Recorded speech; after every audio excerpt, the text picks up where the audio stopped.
যারা নুরা পাগলার মতো মানুষগুলোকে সমর্থন করে এরা আর নুরা পাগলার একই ঠিকানা।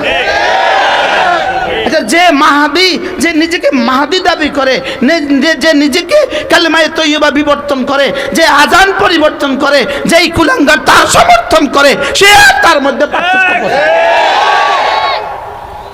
কিন্তু দুর্ভাগ্যবশত এই কুলাঙ্গারও ব্রাহ্মণবাড়িয়ার মানুষ। নাউজুবিল্লাহ বলেন না। এই জন্য ব্রাহ্মণবাড়িয়াবাসীও তাকে বয়কট করার দরকার। আমি এদের নাম বলতেও রাজি না। আমি এদের নাম নিলেও নিজের জিহ্বার অপমান মনে হয়, নিজেকে অপমানিত মনে হয়। এদের নাম নিলেও নিজেকে অপমানিত মনে হয়। কি হয়, যারা নিশিরাতের গান গায় এদের নাম নিলেও অপমান মনে হয়।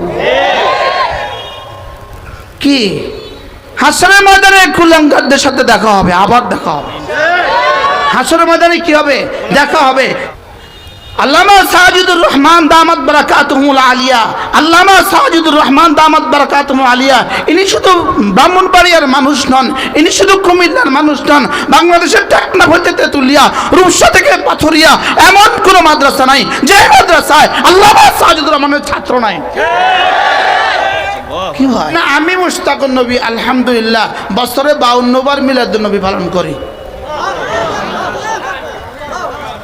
আমি 52 বার করি, 52 বার আলহামদুলিল্লাহ। এবার প্রশ্ন হলো মিলাদুন নবী রাসূল কেমনে করলেন? রাসূল বলেন, আমি প্রত্যেক সোমবারে রোজা রাখি। আমি প্রত্যেক সোমবারে রোজা রাখি। কেন রোজা রাখি? কারণ সোমবারে আমার জন্ম হয়েছে, এই জন্য আমি শুকরিয়াতান রোজা রাখি। তাহলে রাসূল মিলাদুন নবী করেছেন কি দিয়ে? রোজা দিয়ে। এরা মিলাদুন নবী করে কি দিয়া? ঈদ দিয়া। মিলাদুন নবী করে এরা ঈদ দিয়া। রোজার দিনে ঈদ করা যায় না, ঈদের দিনে রোজা রাখা যায় না।